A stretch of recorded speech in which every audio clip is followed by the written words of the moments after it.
ছিল চাঁপাইনবাবগঞ্জ মানুষের বীরশ্রেষ্ঠ ক্যাপ্টেন মহিউদ্দিন জাহাঙ্গীর টোল সেতুর মুক্ত করার জন্য।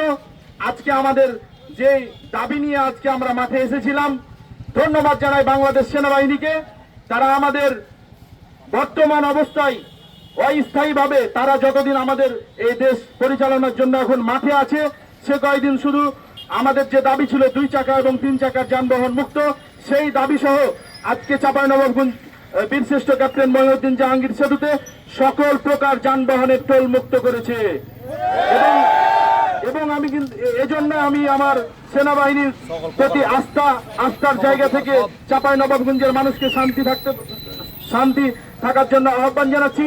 এবং আমরা আইনি প্রক্রিয়াধীন অনুযায়ী আমরা ডিসি বরাবর, প্রকৌশলী বরাবর যেগুলো আমাদের স্মারকলিপি প্রদান করার আছে, আমরা সেই প্রক্রিয়াধীন অবস্থায় আমরা থাকবো। ইনশাআল্লাহ আপনারা আমাদের পাশে থাকবেন এবং আমরা পরবর্তী নির্দেশনা না দেওয়া পর্যন্ত এবং